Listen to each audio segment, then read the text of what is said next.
Hi, my name is Ty Isley of Isley's Compendium of Magical Worlds, and today I will be starting a series on where I bring you through my world building process as I show you a world that I am currently building, and we'll see the evolution of that throughout this series.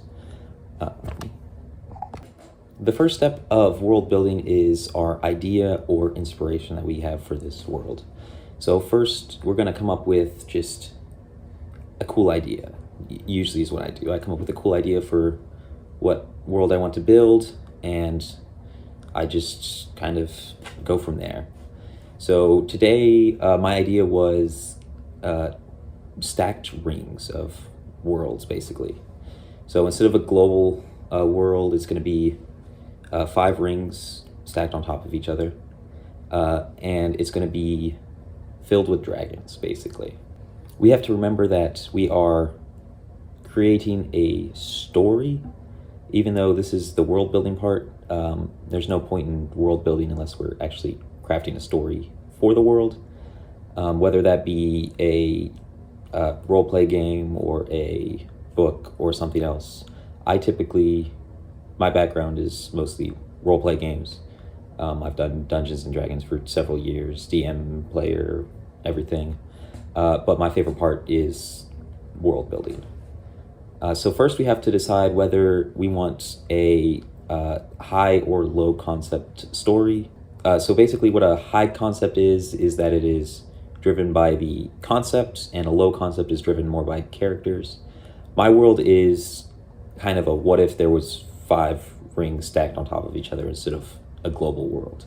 So I would say this is more of a high concept story where you could plop any characters in there and they could have their adventure. Whereas with a more low concept story, we wouldn't necessarily need to build an entire world, because it's more driven by just the characters. So it could be a much smaller scale than what we're doing here. And then we have to decide whether it's going to be like the genre. So high fantasy, low fantasy, alternate history, sci-fi, stuff like that. I've opted for obviously high fantasy.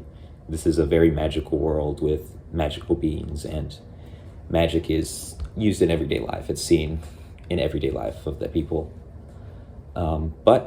So for the basics, we have that down already, right? So we've come up with a concept. We've decided that this is going to be like a high concept story, and that our genre is high fantasy. And this will just help us decide where to put our focus later on in this series. Now that we've decided exactly what we want to do with this world that we're building, my first step is broad strokes. Some people will start small at like individuals and city levels. I like to start big where I get the whole world first, and then I start getting the smaller details in there later. So I start by getting a map. What kind of good fantasy doesn't have a map, right? So the first thing I did was I drew 5 discs, because it's 5 discs stacked on top of each other.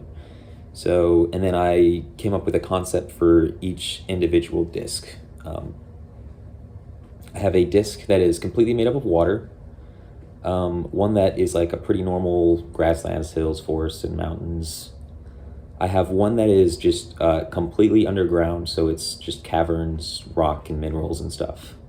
I have one that is a hellscape, so it's just covered in lava and fire and brimstone. And then I have one that is just a frozen tundra, so ice, snow.